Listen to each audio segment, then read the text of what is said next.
اللهم إنا نستودعك القدس وأهلها، أمنها وأمانها، ليلها ونهارها، رجالها ونساءها، شبابها وأطفالها. اللهم عليك باليهود المحتلين، واجعل الطمأنينة في قلوب المسلمين. اللهم انصرهم نصرا عزيزا. اللهم اجعل صبرهم صبرا جميلا. اللهم لا تجعل فيهم مريضا إلا شفيته، ولا ميتا إلا رحمته، ولا مكروبا إلا نفسته، ولا مهموما إلا فرجته، ولا مبتلا إلا عافيته. اللهم أرهم الحق وارزقهم اتباعه، وأرهم الباطل وارزقهم اجتنابه، يا عزيز يا السلام عليكم ورحمة الله غفار. وبركاته. ازيكم يا بنات؟ عاملين ايه؟ يا رب تكونوا بخير ومع بركة ان شاء الله عليكم بإذن الله. ما ننساش يا بنات اخواتنا الفلسطينيين من الدعاء. ربنا يا رب ينصر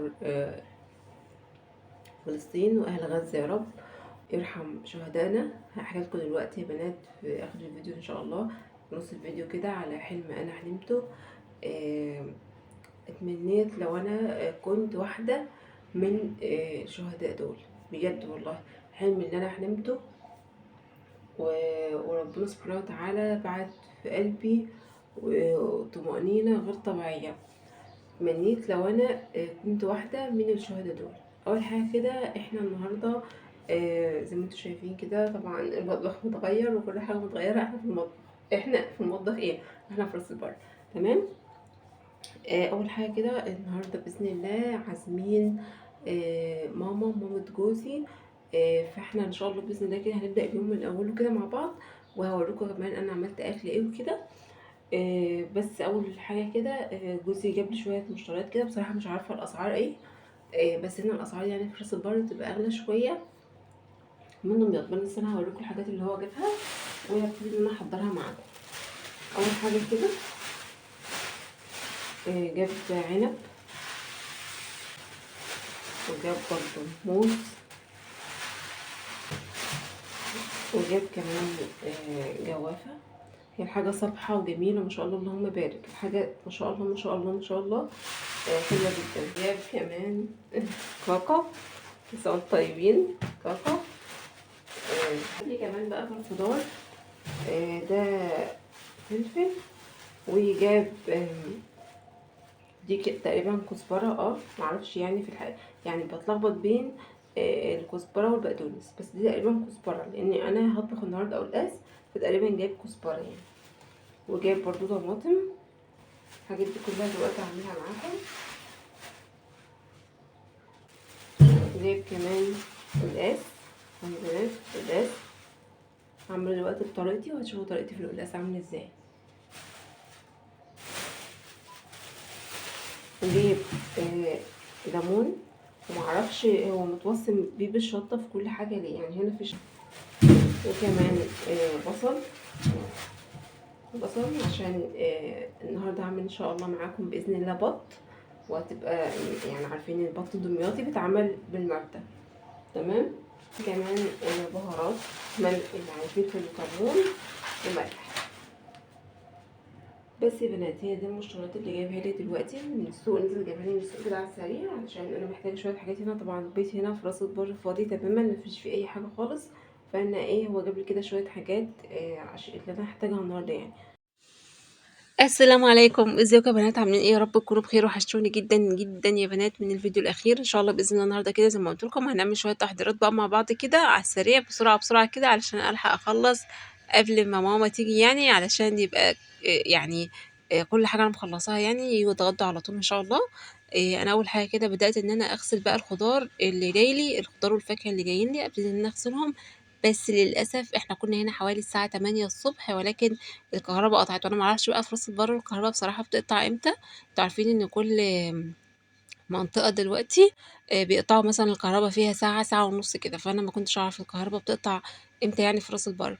المهم أنا إيه، بدأت بقى إن أنا قُلت خلاص طَب أنا هافتح بقى الشباك ينوّر كده ليّا وبرضه أكمّل معاكم تصوير علشان ما فيش وقت، يعني مش هينفع إن أنا أقعد واستنى لمّا الكهربا تيجي وأنا مش عارفة أصلًا الكهربا هتيجي إمتى، فأنا قُلت يعني ما فيش وقت لأ، أنا أقوم كده إيه، برضه أخلّص برضه اللي ورايا وأشتغل يعني بنور ربنا، يعني الشباك يبقى مفتوح كده ومدخّل لي نور وابتدي إن أنا برضه أشتغل معاكم.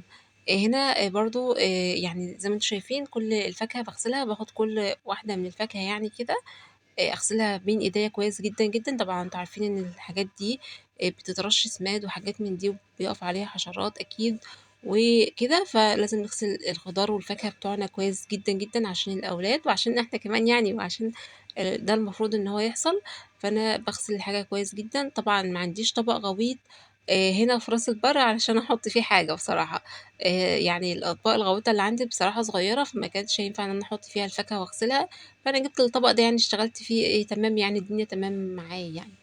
هنا برضه جِبت العنب برضه باغسله كويس جدًا وبرضه مش يعني أغسله كام مرّة كده ولكن هانقعه شوية في المَيّة، ما باحبش بصراحة يعني أغسله كده وبس لأ، باسيبه كمان منقوع شوية في المَيّة علشان لو في أي حاجة برضه ماسكة فيه والّا حاجة تخرج منه يعني تمام.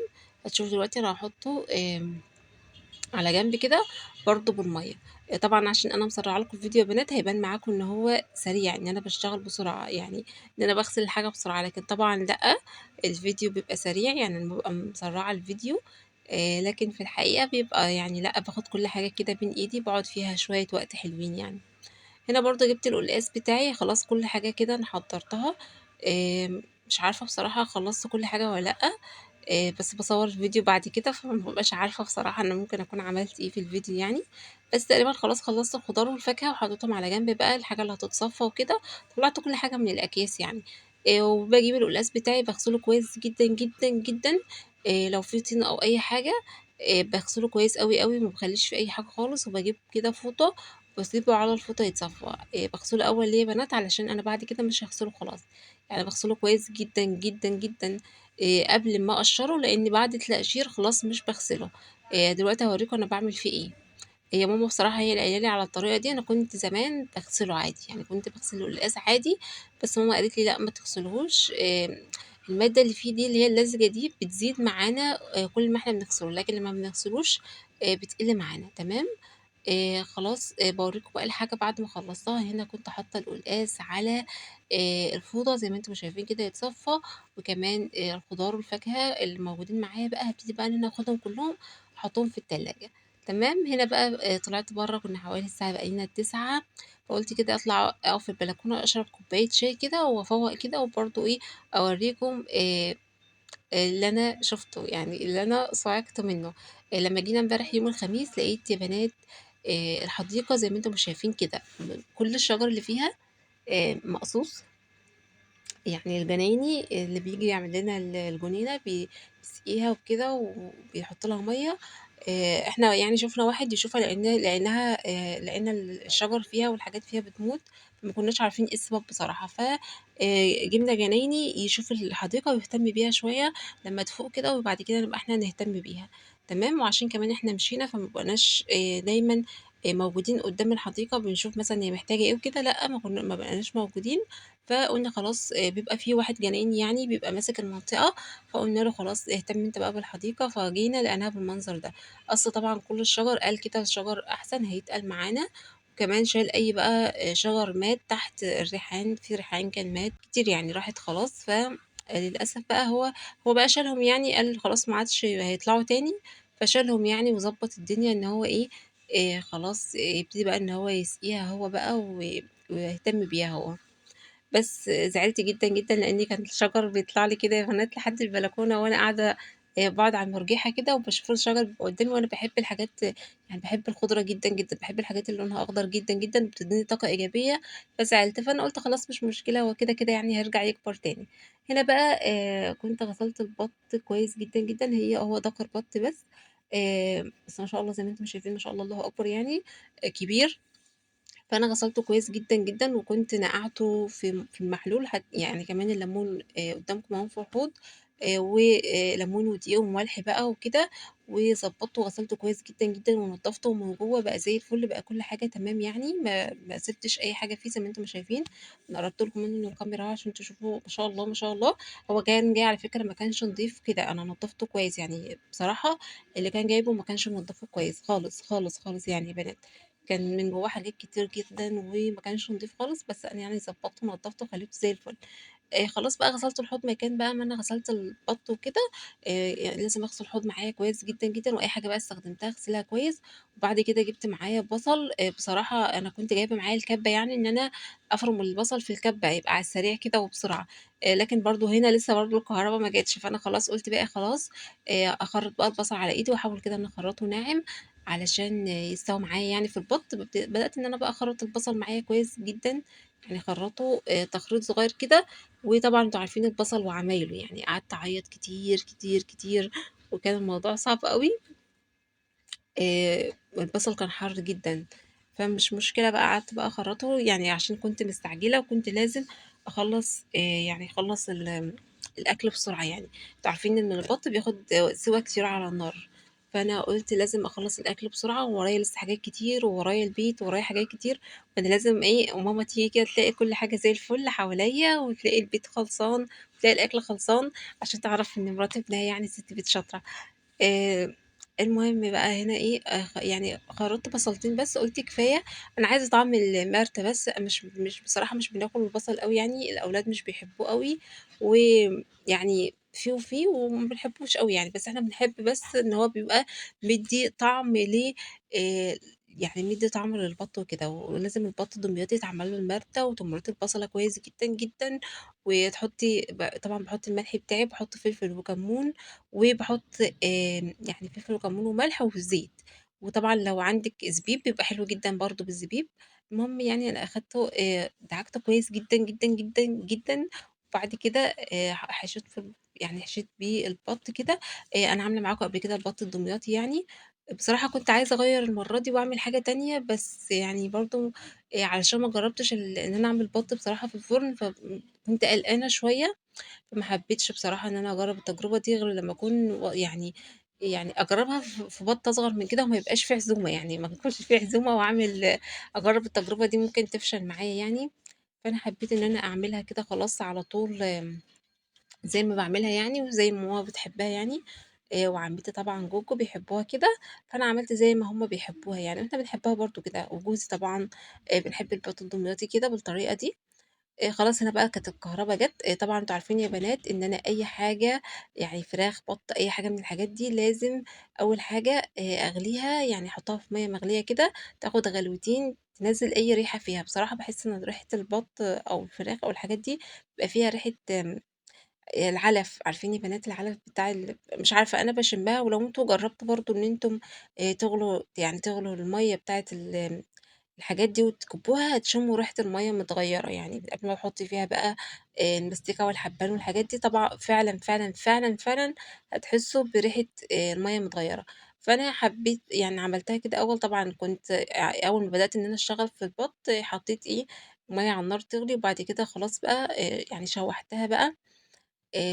مش عارفة هنا بصراحة شوّحتها والّا لسه، تقريبًا لسه يعني. أنا هنا كنت هاحطّها بس تاخد غلوة وبعد كده أكبّها، لكن هنا لسه يا بنات ما شوّحتهاش تمام. قُلت بقى هاعمل كمان معاها الجلاش. هاعمل كمان معاها جلاش باللحمة المفرومة. عملت بصلتين كده خرّطت بصلتين طبعًا مش خرّطت بصلتين أيوه كده على إيدي، ما كانش لسه الكهربا جات. يعني كنت حضّرت الحاجة، أنا باحضّر الحاجة حواليّا كده أول، بعد كده بابتدي إن أنا أشتغل. خرّطت بصلتين وحطيت عليهم كمان قرن من الفلفل كمان حتّة من الشطة كده صغيّرة عشان الشطة بتخلّي طعم اللحمة أحلى. وحطيت أول ما بقى البصلة دبلت معايا كده حطيت 3/4 لأ هو كان نُص كيلو من اللحمة. أنا حطيت يعني سِبت شوية منه، مش عارفة بصراحة هيبقى قد إيه بقى. وحطيت عليهم كمان طماطماية وحطيت شوية مَيّة وحطيت ملح وفلفل وكمون وشوية قرفة، تمام يا بنات. وسِبتهم على النار كده لحد ما اتسبّكت كده مع نفسها واللحمة استوت وحطيتهم على جنب زي ما أنتم ما شايفين. هنا بقى جِبت الحلة بتاعتي برضه ورجعت بقى حطيت شوية زيت صغيّرين وحطيت مستكة وحبهان و شوية ال ال ال شوية يا بنات البصل اللي أنا سِبتهم كده على جنب بيخلّوا ريحة الشوربة حلوة، فأنا حطيتهم برضه كده وسِبتها بقى تتشوّح مع نفسها شوية كده، وحطيت كمان عليها الورق اللورا، وهابتدي بقى إن أنا أقلبها تقليبتين كده كل شوية علشان أحط بقى عليها المَيّة تكون اتشوّحت معايا كويس جدًا، جدًا، جدًا. هنا بقى باحط المَيّة بتاعتي آمم علشان بقى أسيبها تقعد يعني البَط يقعد يستوى كده مع نَفْسه بقى كده وكده يبقى خلاص. هنا بقى خلاص حضّرت بقى حاجة ال اسمها إيه يا بنات؟ الصينية بتاعة الجلاش، هابتدي بقى إن أنا أحضّر يعني صينية الجلاش عشان برضه أكون خلّصت يعني عملت البَط وعملت الرقاق يعني أو الجلاش، هو ده الجلاش يا بنات، تمام. هنا بقى طبعًا أنتم عارفين الجلاش بيتعمل إزاي، يعني بتحطّي يعني بتقسمي الورق معاكِ للنُص أو يعني بتزوّدي ورقتين من تحت شوية، علشان من تحت بيبقى محتاج ورق أكتر وكده. يعني باقسم الورق بتاعي بالنُص، بس باخد ورقتين كمان من النُص اللي هو من فوق، اللي أنا هاحطه من فوق باحطه على النُص اللي من تحت تمام، وبابتدي بقى إن أنا أحط ورقتين بورقتين كده، يعني أحط ورقتين وأحط ما بينهم سمنة، وبعدين أرجع أحط ورقتين وأحط ما بينهم سمنة، عشان يطلع معايا مورق كده ويبقى حلو ومقرمش كده. أهو يا بنات وبعد كده باحط بقى اللحمة بتاعتي بافردها كويس جدًا كده، وارجع بقى برضه أرجع أحط برضه الورق بتاع الجلاش كده، ده كان جلاش الصواف، بصراحة حلو جدًا، جدًا، جدًا. باحب الصواف وباحب الزهار، يعني النوعين دول بيبقوا حلوين جدًا وممتازين. خلاص خلّصت بقى الكمية كلّها كده برضه باقطّع معايا بقى الصينية كده الشكل اللي أنت عايزاه وبالحجم اللي أنت عايزاه طبعًا. في ناس بتحب تعملها زي السمبوسة كده، وفي ناس بتحب تقطّعها مربعات كده، اللي طبعًا حابة. خلاص بقى سِبتها على جنب مش هاشغّل عليها النار دلوقتي، يعني مش هاحطها في الفرن دلوقتي، هاسيبها بقى خلاص أنا حضّرتها بس وهاسيبها على جنب، مش هاشغّل يعني مش هاحطها في الفرن دلوقتي. قُلت إيه، يعني إحنا هنا كنا حوالي مثلًا الساعة 10:30 كده أو 11:00، فأنا قُلت لأ أخلّيها إيه متأخّر شوية عشان يعني تفضل سخنة، وقت التقديم يعني تفضل سخنة. هنا بقى جِبت القلقاس بتاعي بابتدي إن أنا أقشّره كده زي ما أنتم ما شايفين. طبعًا تقشير القلقاس بيبقى صعب شوية، علشان بيبقى عارفين إن بيبقى ناشف شوية القلقاس. باقشّره بقى كده باحطه على الفوطة، تمام يا بنات. هنا بقى هابتدي بقى إن أنا أقول لكم أنا حلمت بإيه، علشان أنا قُلت لكم في أول فيديو أنا هاقول لكم أنا حلمت بإيه. طبعًا أنتم هتشوفوا معايا أنا هاعمل إيه في القلقاس وكده، تقطيع القلقاس سهل جدًا، جدًا. هنا أنا باحُط على الفوطة، كل شغلي بعد كده بقى هيبقى على الفوطة علشان أنا يعني باقطّعه مكعبات وبعد كده بامسحه بالفوطة وبعد كده هاحطه معاكم في الحلة على طول، ما باغسلوش يا بنات، القلقاس ما باغسلوش، تمام. هاقول لكم بقى يا بنات على الحلم اللي أنا حلمته لأهلنا يعني في فلسطين وفي غزة. آآ هو حلم بصراحة ريّح قلبي جدًا، جدًا وطمّني. أنا كنت حالتي النفسية صعبة جدًا، جدًا، جدًا. بانام وباقوم والله العظيم يا بنات وأنا معيّطة، يعني بانام معيّطة وباقوم باكمّل عييت، يعني كانت حالة صعبة جدًا، جدًا، جدًا، يعني بالذات الأطفال واللي بيحصل فيهم، يعني آآ بالذات بعد ما الواحدة كمان جابت أطفال وتبقى خايفة على أطفالها وكده، يعني مش قادرة أقول لكم يعني يعني عارفين الإحساس ده بيبقى صعب أوي، أوي، يعني ما حدش هيحس بيه غير اللي جرّب الأمومة وكده وحس بالأمومة. أكيد أنا عارفة إن أنتم كلّكم حاسين حتى اللي ما جرّبش بالأمومة، بس بيبقى زايد شوية لمّا بتكون الواحدة معاها أطفال وبتشوف الأطفال بتموت قدّامها كده، فبيبقى الموضوع صعب جدًا، جدًا. المهم يا بنات أنا نمت وكنت باقول لكم معيّطة في اليوم ده، ف حلمت إن أنا واقفة في مكان عالي كده زي يعني عمارة في بلكونة واقفة في مكان عالي، وبعدين لقيت ناس تحت يعني ناس كتير جدًا، جدًا، جدًا واقفة تحت، حشد من الناس واقفين تحت يعني في زي ميدان كده أو حاجة واسعة كده، وفي مستشفى. فلقيت مامة جوزي واقفة جنبي كده وبتقول لي: "بُصّي، بُصّي يا عبير الناس متوفية إزاي وحاطينهم في الكفن بتاعهم إزاي." يعني متكفّنين خلاص بقى هيروحوا على القبر بتاعهم، في ناس أكيد ناسهم بقى وأصحابهم وكده جايين ياخدوهم وكده. مش فاكرة مش متذكرة كانوا قد إيه الناس اللي متوفية يعني، بس كان عدد كبير يعني، في ناس كتير متوفية. فبابُص كده الجنب التاني كده لقيت حاجة يعني لقيت آمم ملايكة، 5 ملايكة كانوا سيدات، يعني أنا شُفتهم ملايكة، أنا شُفت ملايكة نازلين من السما جايين بيجروا، يعني جايين زي الهوا كده يا بنات، عارفين لمّا أو الرياح أو حاجة بتعدّي قدّامِك كده بسرعة، وبعدين بصّيت كده لقيتهم بيشيلوا في الناس اللي ميتة دي، وبيشيلوهم كده على إيديهم وبيجروا بيهم، يعني بيرجعوا بيجروا تاني، بس بيطلعوا على السما، يعني بيطلعوا لفوق كده، بيطلعوا في السما. وأنا شايفاهم قدّامي ومستغربة أنا شايفة إيه أو إيه اللي بيحصل أو أنا فين أو إيه اللي بيحصل قدّامي ده أو مين الناس الميتة دي، مين الناس المتوفية قدّامي دي.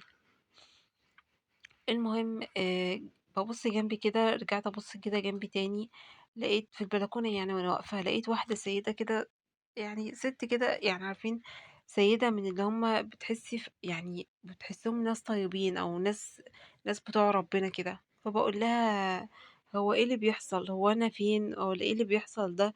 أو الناس المتوفية دول مين؟ ومين الناس اللي بتشيلهم دول وبيجروا بيهم؟" قالت لي: "طب ما تيجي نسألهم." قُلت لها: "هو إحنا يعني ممكن نسألهم؟" قالت لي: "آه، تعالي نسألهم نشوف دول مين." قُلت لها: "تمام ماشي." بس هي شكلها عارفة، لإن بتكلمني وهي يعني حاساها عارفة مين دول، بس بتقول لي: "تعالي برضه أمّا أعرّفِك مين دول."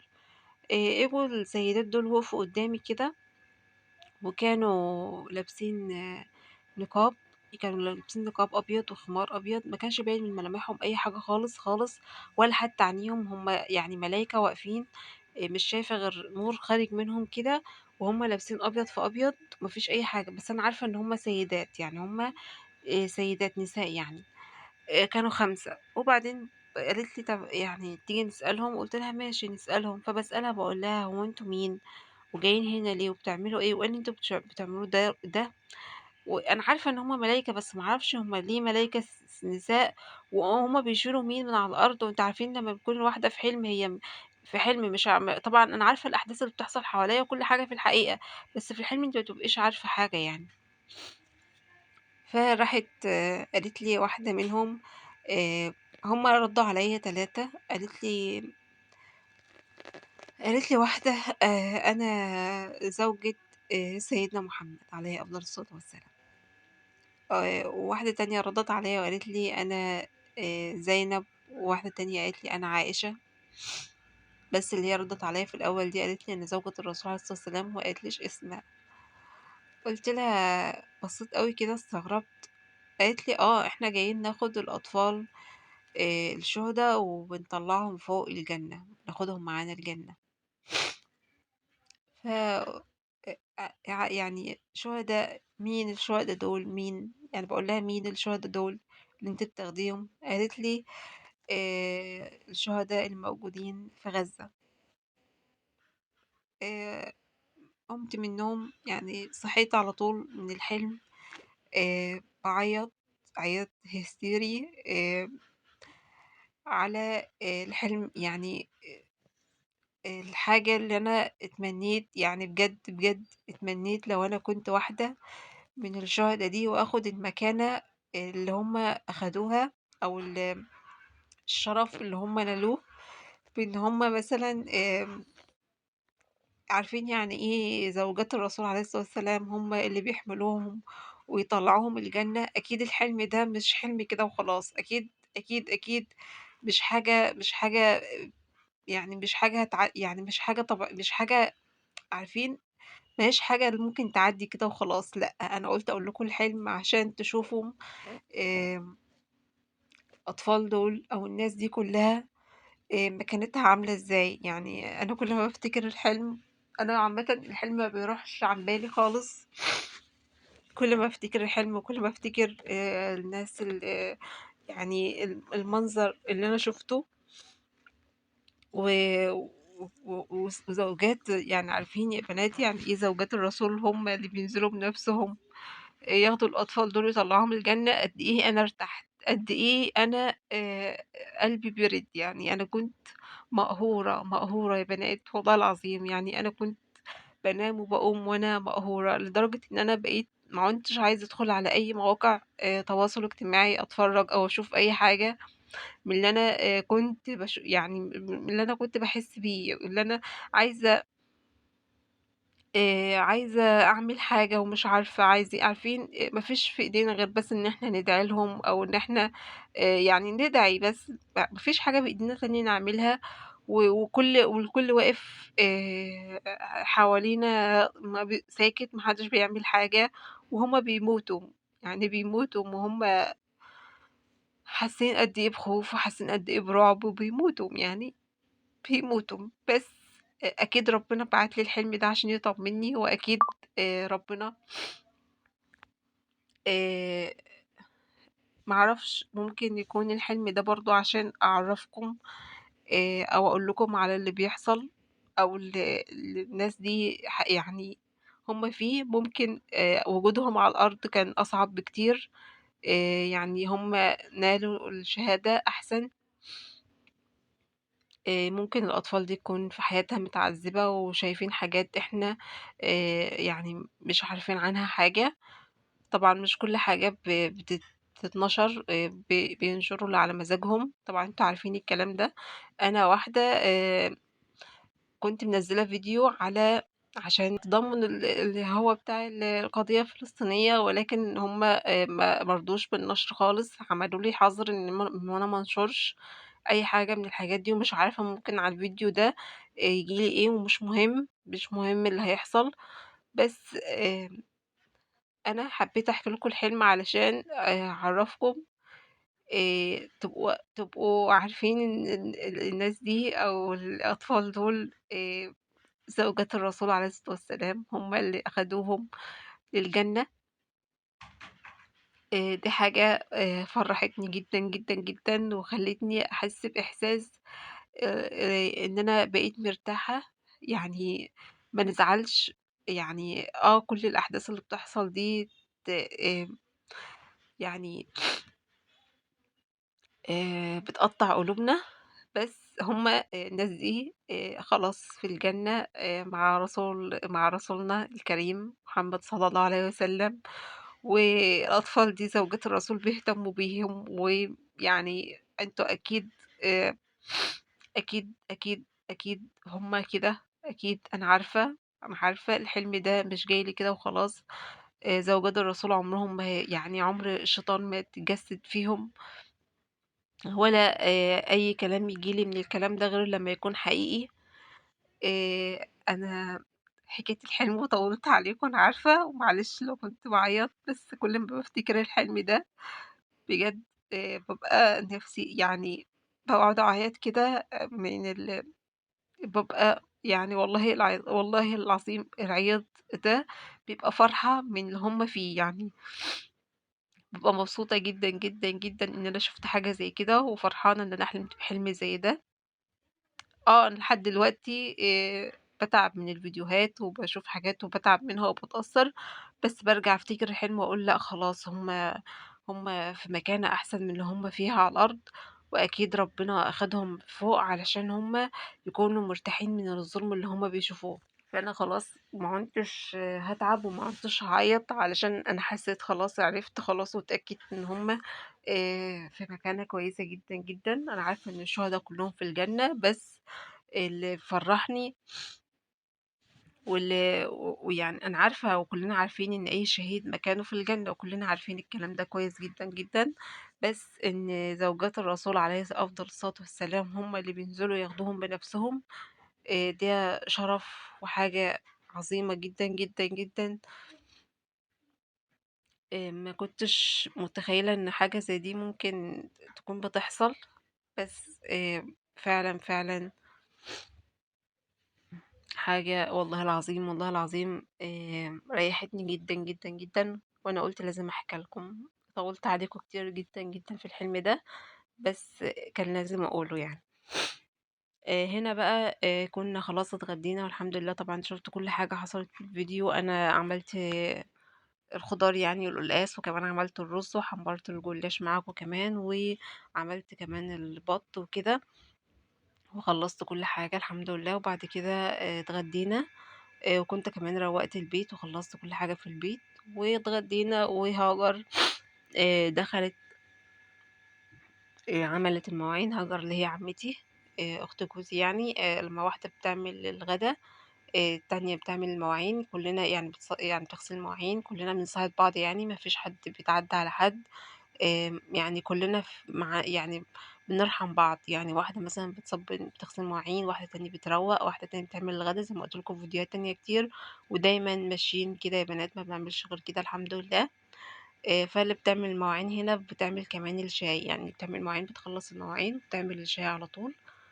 هاجر بقى عملت لنا الشاي وشربنا الشاي يعني، وبعد كده بشوية جِبنا حاجات حلوة وكده. بس ما صوّرتش معاكم. وكمان أكلنا فاكهة. وكنا بعد العشا كده بشوية قُلنا آآ ننزل يعني شوية تحت في الحديقة وكده. كانت ماما بصراحة تعبانة جدًا والضغط عالي، فقُلنا ننزل نغيّر معاها يعني تغيّر جو شوية تحت. وكمان يعني تروح تعمل قياس الضغط وكده. إحنا عندنا جهاز للضغط في البيت، بس قُلنا برضه نقيسه برّه في الصيدلية، ولقينا برضه عالي.